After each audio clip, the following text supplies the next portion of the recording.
Radio महारानी पर मैं हूँ गीत, और आज मैं आपको मिलवाने वाली हूँ एक ऐसे इंडिपेंडेंट आर्टिस्ट से जिनके 192 प्लेटफॉर्म पर सॉन्ग्स अवेलेबल हैं। ये गाने खुद ही लिखते हैं, खुद ही कंपोज करते हैं और खुद ही गाते हैं। मेरे साथ हैं कृतार्थ कथूरिया। बहुत बहुत स्वागत है आपका। Thank you so much for the beautiful introduction. जी, तो कृतार्थ, आपसे सबसे पहला सवाल यही है, कैसे थॉट आया कि आपको सिंगिंग में ही अपना करियर बनाना है? सिंगिंग में थॉट आया था व्हेन ड्यूरिंग चाइल्डहुड, बिकॉज मैं बचपन से लोगों को सुनते हुए देखते आया हूँ, चाहे मेरे रिलेटिव्स हों चाहे आर्टिस्ट हों। तो बचपन में माइक उठाया तो लगा कि ये चीज़ कमाल की है जो मेरे को करनी है। देन मैंने म्यूज़िक सीखा एंड म्यूज़िक सीखता रहा, बीच में छोड़ भी दिया for some reasons. Then I started again और सीखता रहा एंड आज आपके सामने बैठा हूँ। क्या बात है। सो कहाँ तक जाना है आपको? अगर म्यूज़िक की बात ही मैं करूँ तो क्या वो एक गोल होगा, क्या वो मंजिल होगी जहाँ तक आपको एग्जैक्ट पहुँचना है? क्या प्लेबैक सिंगर बनना है या फिर इंडिपेंडेंट आर्टिस्ट ही रहना है आगे? इंडिपेंडेंट आर्टिस्ट तो अभी हूँ, पर मेरा गोल ये है कि प्लेबैक भी हूँ, पर मेन मेरा है कि लोग, जनता मुझे सुने, चाहे एज अ इंडिपेंडेंट आर्टिस्ट चाहे as a playback singer. But मेरा अगर मुझसे पूछो तो मेरे इंडिपेंडेंट आर्टिस्ट का जो फील्ड है उसको एकदम से पूरा चेंज करना है। क्योंकि देखा जाए तो इंडिपेंडेंट आर्टिस्ट की लोग इतनी कदर नहीं करते जितनी प्लेबैक सिंगर की करते हैं। बिकॉज इंडिपेंडेंट आर्टिस्ट जो करता है that's a different thing, because उसमें आप सब कुछ इंडिपेंडेंटली कर रहे हो। एंड चाहे from writing to composing to producing songs and mixing and mastering भी आपको खुद करना पड़ता है। प्लस प्रमोशन भी आपको खुद मैनेज करना पड़ता है। तो आप क्योंकि एंड ये देखा जाए तो और नेक्स्ट लेवल है, डबल काम है इसमें as compare to playback singer. आप प्लेबैक सिंगर में क्या है, कोई और आपके लिए कंपोज करेगा, सिर्फ आपको रिकॉर्ड करना है और उनके डायरेक्शन के ऊपर आपको गाना है। आपको मल्टीटास्किंग का काम करना पड़ता है इस फील्ड में। एंड इस चीज़ को बिल्कुल चेंज करना चाहता हूँ ताकि मेरे जितने भी अपकमिंग आर्टिस्ट हैं वो मुझसे इंस्पिरेशन लेके इस फील्ड को चूज़ कर सकते हैं। और बिल्कुल ही अच्छी फील्ड है। आप इंडिपेंडेंटली काम करिए, और इंडिपेंडेंट काम करने में जो नशा है, जो मज़ा है, वो किसी के डायरेक्शन पे काम करने पे नहीं है। Okay, that's very great. अच्छा, आप कंपोज भी खुद करते हैं, आप गानों को लिखते भी खुद ही हैं, आप गाते भी हैं। तीनों चीज़ों में क्या सबसे ज़्यादा टफ है और किस चीज़ में सबसे ज़्यादा मज़ा आता है?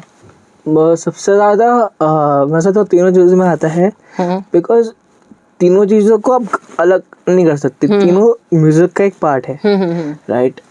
तो बिना राइटिंग के आप कंपोज नहीं कर सकते, बिना म्यूज़िक लर्न करके, बिना सीखे और आप गा नहीं सकते। तो तीनों को बैलेंस में रख के रहना पड़ता है, और बैलेंस में चल के या आप कर सकते हो। या तो अगर आपको लिखना नहीं आता तो आप किसी की हेल्प ले सकते हो। कंपोजिंग के लिए आप किसी को हेल्प करने के लिए बोल सकते हो। तो that's a different thing. But अगर आपको एवरीथिंग सब कुछ खुद करना है तो आपको बैलेंस बना के चलना पड़ेगा। अब यहाँ पर हम बात करते हैं लिखने की, क्योंकि लिखना सबसे, मुझे लगता है, बहुत मुश्किल चीज़ होती है। उसके लिए आपको बहुत अलग से प्रिपरेशन करनी पड़ती है। सो आप किस चीज़ से इंस्पायर्ड होकर लिखते हैं? क्या अपनी फीलिंग से या लोगों के इमोशन से? देखो, दोनों का ध्यान रखना ज़रूरी है, क्योंकि हो सकता है कि जो मेरी इमोशंस हैं वो जनता, जो लिसनर्स हैं मेरी, उनको कभी समझ में ना आए। तो उस चीज़ को भी सोच कर रखना पड़ता है कि कोई ऐसी चीज़ ना रखो जो लोगों को हेवी वर्ड ना हो, जो लोगों को समझ तो इजी वर्ड्स करके एंड सिंपल वे में जो इजीली लिसनर्स को समझ में आ जाए, तो उससे रखना पड़ता है। तो डबल बिकॉज टाइम लगता है, क्योंकि थॉट आना ज़रूरी है। बिकॉज थॉट के बिना आप नहीं लिख सकते। जब तक थॉट नहीं आएगा आप लिख नहीं पाओगे। Main the thing is when the thought will come in your mind, then you can write. Okay, so अगर मैं एक लाइन में आपसे जानना चाहूँ, आपके लिए म्यूज़िक क्या है? Music for me, music is it's a very good question by the way, but music एक तरह का जैसे है कि मेरा पैशन है, जो मैं एक तरह से प्रमोशन करना चाहता हूँ प्रोफेशन बनना चाहता था कि music is my passion but I want to make into profession because मेरे को म्यूज़िक एक तरह का एक मेडिसिन लगती है। ओके।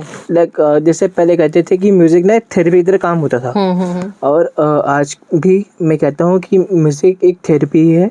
आप जो भी अपने फेवरेट सॉन्ग सुनते हो, आप उससे आप बिल्कुल मन आपका शांत हो जाता है, आप बिल्कुल रिलैक्स हो जाते हो जी।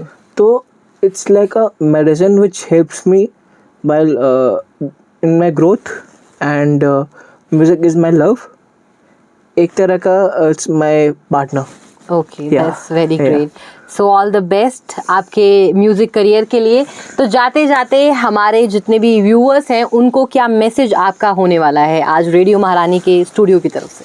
जितने भी लोग मुझे देख रहे हैं और सुन रहे हैं, मैं आपको ये बोलूँगा कि आपका जो भी पैशन हो उससे डरो मत, क्योंकि रास्ते में बहुत सारे मंजिल होंगी जो आपको रोकेंगी, और वो एक आपका एक इम्तिहान होता है। और अगर आप वहाँ डर जाओगे तो आप अपने पैशन को प्रोफेशन में बना नहीं पाओगे। तो मंजिल आएंगी, अपॉर्चुनिटीज़ मिलेंगी, पर कभी होगा कि कभी आसान लगेगा, कभी मुश्किल लगेगा। आपको लोग डराएंगे, तेरे बस की नहीं है, क्या करेगा, उठा ले, क्या कर ले, लोग आपको ताने देंगे, बिकॉज लोगों का काम है। पर जैसे कहते कुछ तो लोग कहेंगे, तो वो काम है कहना। एग्जैक्टली। तो लोगों के मत सुनो, just follow your passion and gene जान से अपनी ज़िंदगी को जियो आराम से, देख लेंगे दुनिया को बाद में। क्या बात है। थैंक यू सो मच पृथार्थ, मेरे साथ आज इतनी सारी बातें करने के लिए और इतना अच्छा मैसेज हमारे व्यूअर्स को देने के लिए। Once again thank you so much जी। और लिसनर्स थैंक यू। और लिसनर्स व्यूअर्स आप सुनते रहें, देखते रहें रेडियो महारानी 89.6 FM, कुछ हटके। Thank you.